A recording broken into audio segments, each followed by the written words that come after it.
Welcome to another episode of Little Pinay Explorer Vlogs. For this video alone, it's just the itinerary, and I should have a separate vlog about like my expenses, the accommodation, public transportation, and getting around. I should include the link on the description down below. But for now, let me just take you to Japan. After settling in my accommodation in Asakusa, I went out to see the neighborhood and decided to try Ichiran for the very first time. At the entrance, you can order food and pay for it using the self-service machine, and it will give you a paper ticket. Then you just need to find a vacant seat. At the table, you can choose how you like your ramen to be prepared, and since it's my first time, I just selected the recommended options. Then it will just be picked up by the staff. For me, the ramen is just okay. I'm not really a big fan of ramen in general because it's too salty for me, but I like how you can eat here alone and without interacting or talking to people. So regardless if I like the food or not, it's still a good experience. Then I went to a nearby Don Quixote store to do window shopping, but I ended up buying some stuff because you can never not buy anything from Donki. So if you don't want to buy anything, try to avoid it.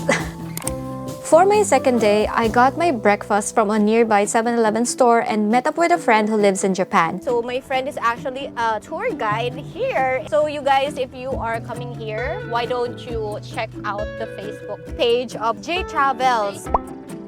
My friend toured me around the city, starting at our first stop, which is Sensoji Temple, the oldest Buddhist temple in Tokyo. There's this 200-meter shopping street with variety of goods for sale, some snacks, and a lot of crowd, so don't expect much if you're looking forward to taking a good photo here. In the main hall, there's an area to clean your hands with water, and it symbolizes purification of the mind and body before approaching the gods. There's also this large incense burner where people take their hands and direct their incense smoke over their body. This gesture is believed to cleanse the body and symbolizes healing. And the most fun part for me here is picking up a fortune-telling slip for only 100 yen. I got a good fortune slip, so I get to keep it. But if it's bad fortune, you have to tie and leave it here to wish away the bad luck. After Sensoji, we visited Takeshita Street in Harajuku. It's a colorful street with trendy fashion boutiques and desserts. We got hungry, so we entered a random Japanese restaurant and ordered katsudon. It was actually good and flavorful, but it was too much. I couldn't finish it anymore, and I didn't have space for desserts after, which is a little bit sad, especially if you are in Takeshita. After lunch, we went to a Purikura place nearby, and it was fun choosing the photo booth, taking the photos, and editing it before receiving the final product. It's funny because we look like we are from planet Mars or something, but still it was fun.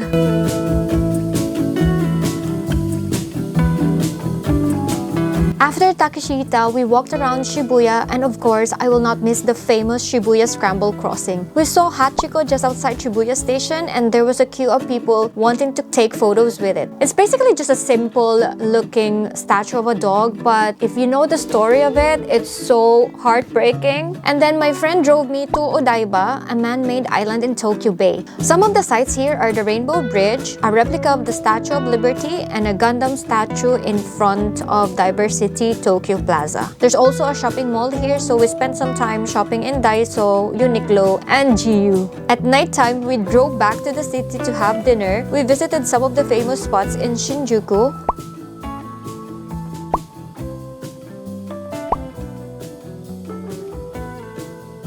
We also tried to look for a place to eat in Golden Gai because I really wanted to eat in an izakaya. But we were not feeling it, so we went to Shibuya instead, and I pretty much enjoyed walking along this lively, colorful, and bright Shibuya area. Then we finally found a decent-looking izakaya near the station. It's not very easy to find on the map, but it's near this office. It's a long stretch of izakayas, and we just randomly chose one of the many options. I'm glad I was with my friend because there was no English menu, and she was the one communicating in Japanese. We ordered some small plates of vegetables and some meat. The food is not that great, but at the end of the day, it's a pub, so you can't expect much. So guys, this is my third day here in Tokyo. I'm actually here in my hostel accommodation. It's called the Samurai Tokyo Guest House. And I'm all alone here, so that's why I can talk to you guys while I'm having my breakfast. I have salad, of course. We need our veggies early in the morning. And I have onigiri. I wanted to buy the tuna mayo, but it was already sold out. I think it's very popular. So I just have the red salmon and salt. And I don't know what this is, but it looks like Japanese because it's green. It's like matcha. And I also have coffee. Everything is from 7-Eleven. I'm actually going to Tokyo Disneysea today and it's already 8:49. I'm just chilling. Like people go there like really early in the morning. But I don't know. I just wanna have my breakfast first and then go there whenever.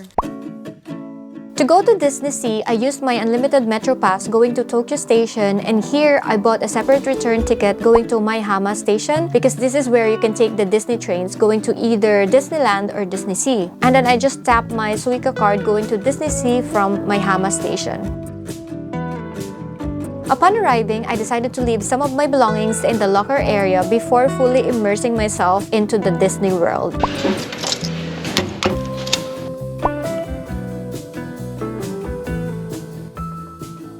It was too hot that day that I had to use my umbrella, and a lot of locals were using their umbrellas too, so it's okay. I am scared of rides, so most of my time there was spent sightseeing the different rides.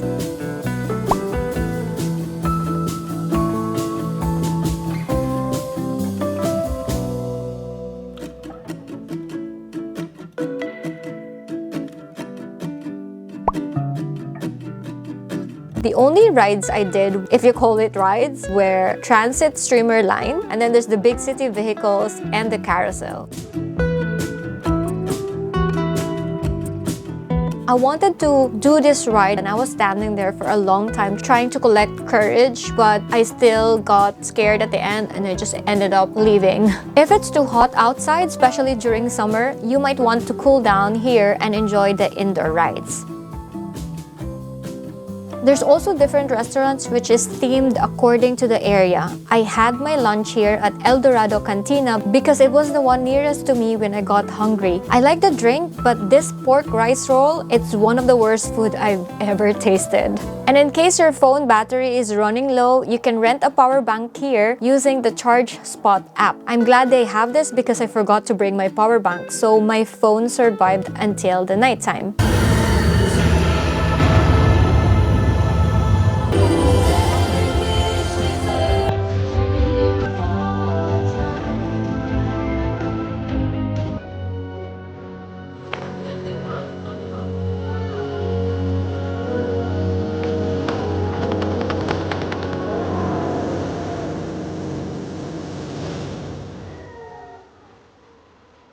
I also wanted to visit one of the attractions in Fantasy Springs, but it was full the whole time I was there. Everyone who has like a one-day passport will have like a standby pass, and you can use this standby pass to gain entry to Fantasy Springs, but this is limited. So if you are late going there, you might not be able to have the chance anymore to go there, which happened to me. Another option is if you have a premier access, which is like an additional fee, then you might have a better chance of going inside.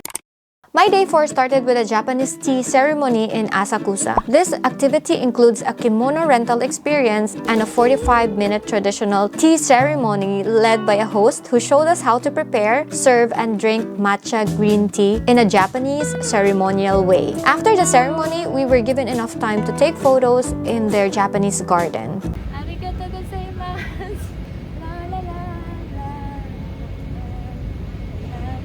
The rest of the day was just spent eating food from the convenience store, doing some shopping, and shipping a box of my used clothes and other things back home using Japan Post. And at nighttime, I came across this Gachapon store in Shibuya and I really enjoyed the experience of getting some of these cute capsule toys from the many different vending machines.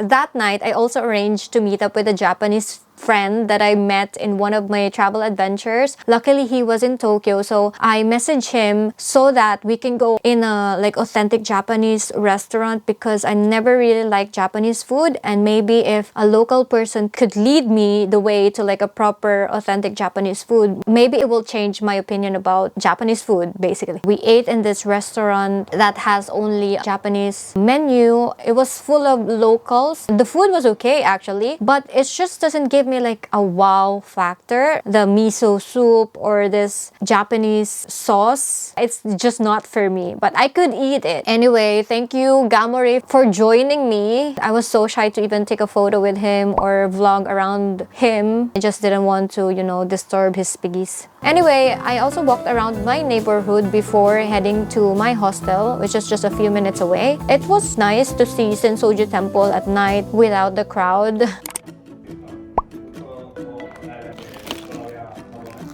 My fifth day was all about leaving Tokyo and continuing my journey in Kyoto. I arrived at my accommodation at around 6 p.m. I stayed at Glansit Kyoto Kawaramachi, which is just within the city center, and everything is just within reach. After settling in, I went outside to look for food and I saw this interesting Yakiniku place. This is a cheap but really nice food experience for me. It's like Ichiran, where you can be all alone and you don't have to talk or interact with anyone. Plus, grilling your own food is fun too. So I really enjoyed eating here.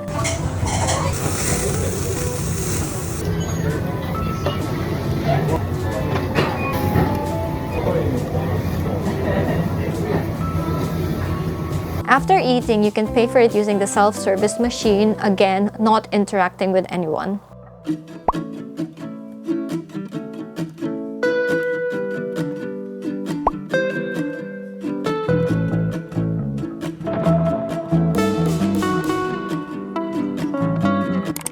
My sixth day is a bus tour going to Amanohashidate and Ine Funaya area, which is in the coastal region of northern Kyoto. After 1.5 hours, we made it in Amanohashidate and queued for the chairlift going up to the viewland. I was low-key panicking because there's no seat belt, but I think this is safe if I drop. At the top, there's a scenic view of the land bridge and people bending over to see the view. This is called Matanozoki, and people do it because apparently when upside down, the sandbar looks like a dragon flying through the sky. So I tried it when I was there, but it doesn't look like a dragon to me, although it's interesting to see it in a different angle.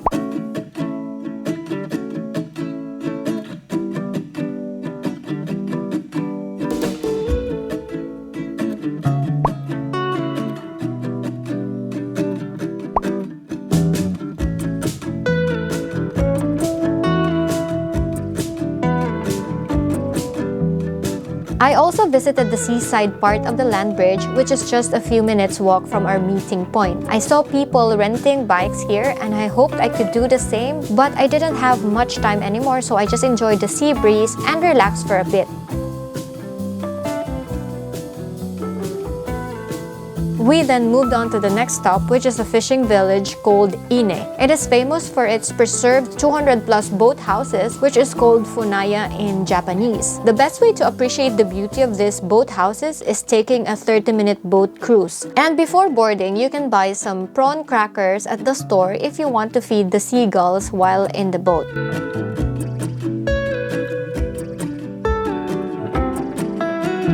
At nighttime, I went out to look for some interesting food to eat. I kept looking far and wide, only to end up in the same yakiniku place that I was in yesterday. It's funny because it's my first time eating edamame with shell, and I ate the whole thing. I was trying to chew it, but something just didn't feel right, so I checked online and I just realized that you're not supposed to be eating the shell. You just have to squeeze out the seeds from inside. So yeah, we learn new things every day. My day 7 is another kimono moment, which I booked through Klook with Kanwa Kimono Rental Yasaka branch. There's no tea ceremony this time, but there's the popular Gion district and the nearby Kiyomizu-Dera Temple. The Gion area is Kyoto's most famous geisha district. The street and its side alleys are lined with preserved macha houses, many of which now functions as restaurants. Kiyomizu-Dera is a Buddhist temple, also known as Pure Water Monastery, and is a part of the historic Monuments of Ancient Kyoto UNESCO World Heritage Site. It's a bit of an uphill climb going there, but the view is nice and scenic. I was already happy with what I see here that I forgot to explore more. I regret that I didn't go inside the temple for a small fee. Anyway, I enjoyed walking around Gion district with my kimono and taking some photos with my tripod for every chance I get. I didn't have that many chances, by the way, because it was always crowded and I'm too shy to ask for a photo from strangers.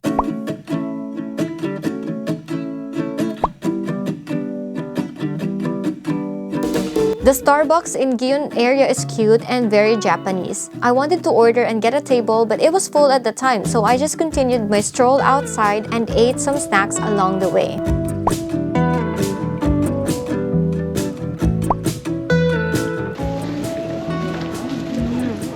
It's chewy.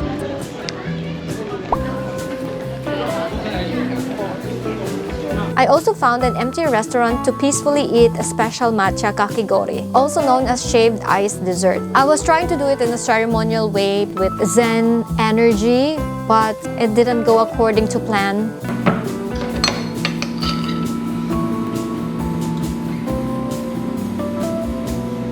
Anyway, after all those snacks and with my tummy full, it was already a struggle to breathe. So I just decided to return my kimono and took a bus going to Kinkakuji Temple, the Golden Temple of Japan.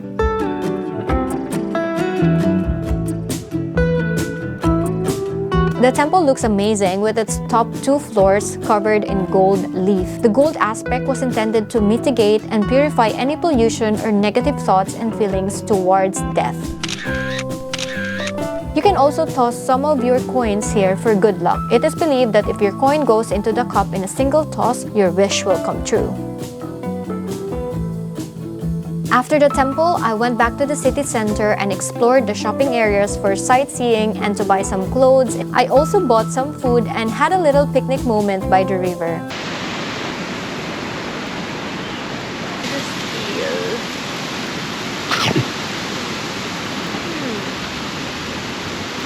Yummy.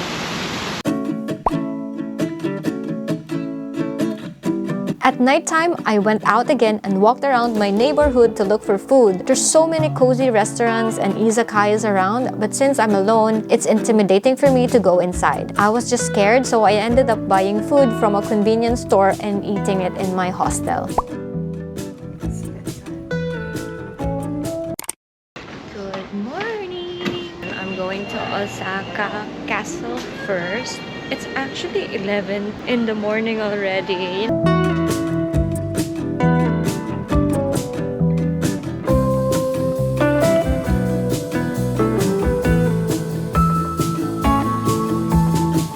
Osaka Castle is one of Japan's most renowned castles, known for its historical significance and beautiful scenery. It has a history museum inside and an observation platform with city views. I didn't go inside because I only like looking at the building from the outside. And it was fun comparing myself with this massive building.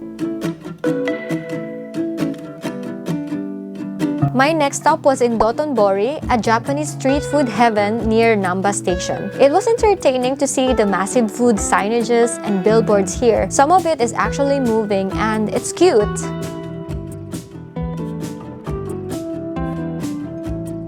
Takoyaki is a must-eat when in Osaka, so I had to experience it. I ordered the one with cheese and it was good, but it was too much for a single person. I was too full that I could not try any more food after. Then I saw a claw machine shop nearby and decided to check it out. I got a little bit invested as I didn't want to leave empty-handed. I finally won a prize after several attempts. If you lack self-control, this is a dangerous place to be in. You might spend all your money here. The rest of the day was just walking around, visiting exploring some shops and sitting by the canal to enjoy the view and wait for nighttime to come. I'm glad I waited for nighttime because it's amazing to see how bright it is here even at night. No wonder it is one of the principal nightlife areas here in Osaka. This area is popular with bright lights and especially this Glico-man billboard. Anyway, before heading home, I remember there's this famous cheesecake here called Rikuros, so I went to look for it. There's no option to buy a slice, so I had to get the whole cake for 965 yen. It's a Japanese cheesecake. It is light and fluffy, and it's also not too sweet. It has some creaminess in it and some raisins to add some sweetness, and at first I felt like it was just an ordinary cake,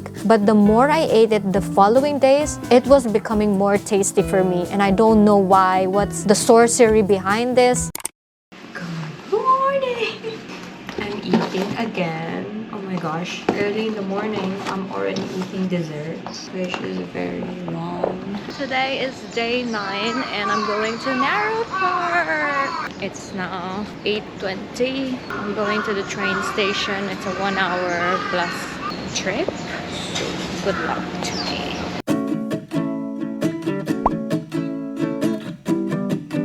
Upon arriving at Kintetsu Nara Station, I got hungry, so I tried to look for food. I joined the queue in this tonkatsu restaurant because it's probably good because there's a queue. I was seated at a table with a nice view of the small garden, and also it was fun making my own tasty sauce.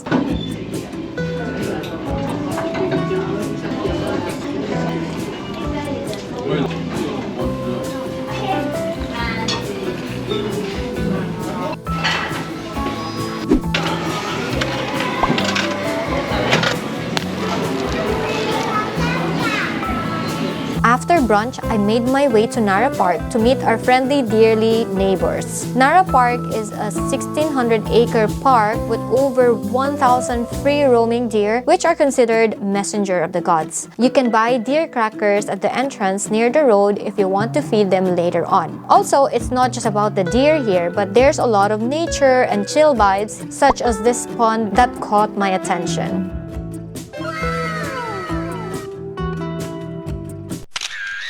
My cookies. This is for 200 yen. Smells good.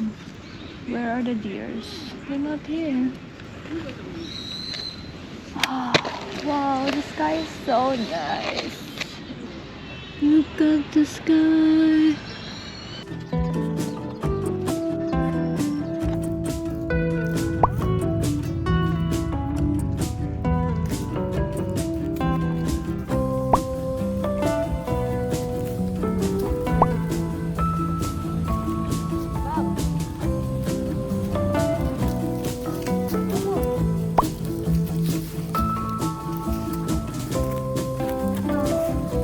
I also visited the nearby Todai-ji Temple, which is listed as one of the historic monuments of ancient Nara by UNESCO World Heritage Site. I was amazed to see this massive wooden gate. It is so big, and just look how tiny the people are. Unfortunately, I didn't go inside the temple anymore, but I think it's worth paying for the entrance fee to witness the Great Buddha Hall, which is considered one of the largest wooden structure in the world. After Todai-ji, I saw a little store nearby and ordered a strawberry-flavored kakigori. This is one of my favorite food experiences in Japan. It's simple, cheap, it's refreshing, and the flavor is good. I would love to try all the other flavors, but I just didn't have the time. Next stop is the mochi pounding store, where I witnessed the passionate mochi pounding masters of Nara. There's no set times for the pounding, by the way. It depends with the demand, but I was just lucky to be there at the right time.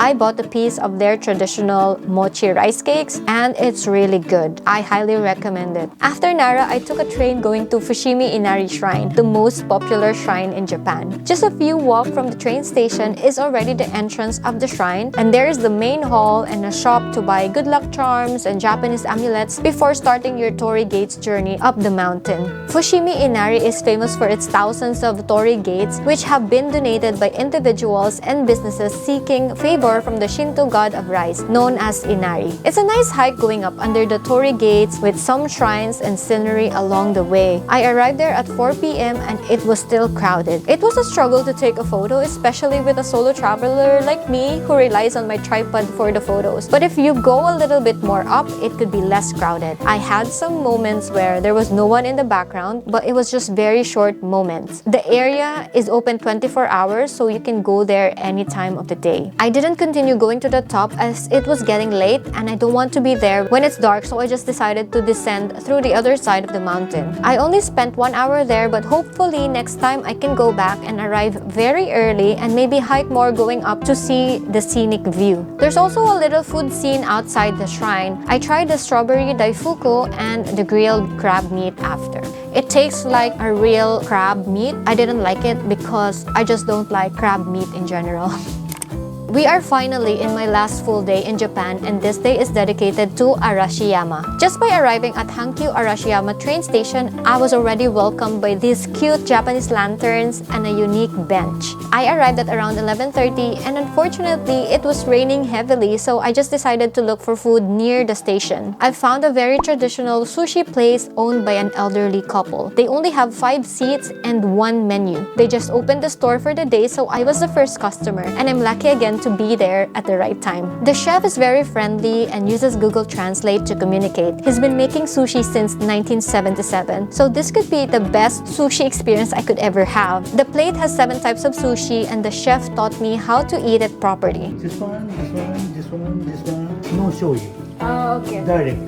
Okay, arigatou gozaimasu. It tastes fresh and it's a really good sushi, but I think I'm just not a fan of raw meat, and that's okay. I may not like sushi very much, but I love eating sushi here. I then decided to visit the bamboo forest after, but because it was still raining heavily, I decided to take the bus. At the entrance of Arashiyama Bamboo Forest, there's some food stalls to buy food, and it's another cucumber on a stick moment. Not because I like the taste of it, but because I needed to eat some veggies. I finally visited the Arashiyama forest, and although it was raining pretty hard, for me it's very beautiful.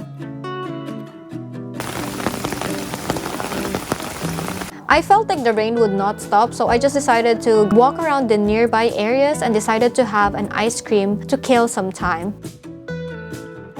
I also bought a pair of socks from one of the shops because my feet were so wet from the heavy rain. Then I went to the riverside near the wooden bridge, and this is where you can hire a Japanese houseboat for a 30-minute sightseeing experience. But because of the heavy rain, they were not operating that day, which is so sad because I was really looking forward to this activity. But it is one of the reasons why I need to come back here. It finally stopped raining, so I went back to the bamboo forest to hopefully take some photos. This is probably the most difficult place to take some decent photos because the crowd just never stopped. At 3 p.m., I went back to the riverside and decided to visit Arashiyama Monkey Park, Iwatayama. Don't stare at the monkeys in the eye. Don't touch the monkeys. Don't feed them outside. Don't take a picture on the way. We'll take 20 minutes going up. Another exercise. Let's do this.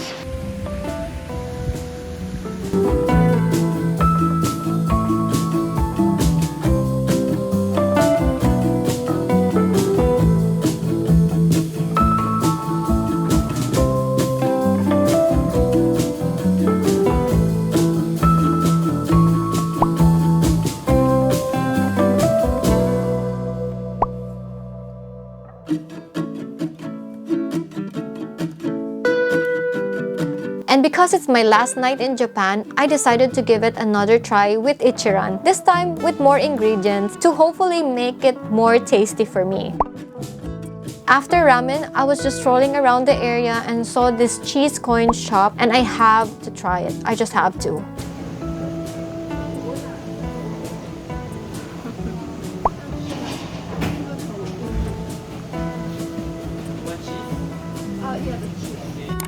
Day 11 is all about leaving Japan, but I had a little bit of time in the morning to explore the friendly neighborhood before leaving for good. It was still early and the shops were still closed, so I just ate some food from 7-Eleven.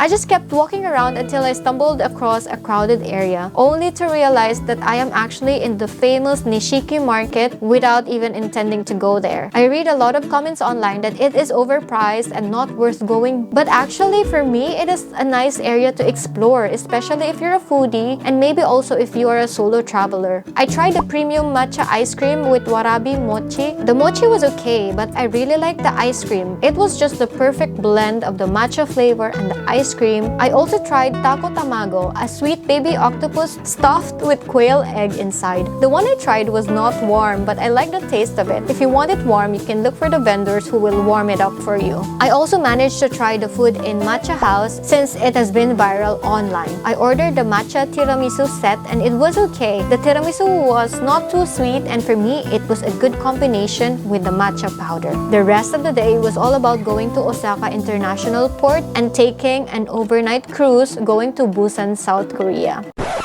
So yes guys, that's my itinerary for Japan. Again, I should have a different travel guide vlog with loads of information about traveling to Japan. The link should be on the description down below once I'm done editing it. And also watch out for my South Korea vlog. And I hope you subscribe to my channel. And for anything that you can share, please comment down below. And the rest of this video is just like extra clips about what I bought in Don Quixote. Thank you so much for watching and I will see you on the next vlog. Bye!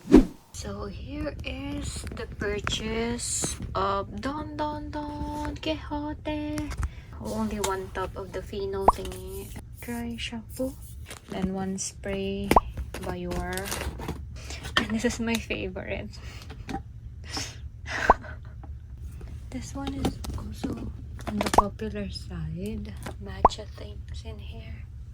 And then the mochis.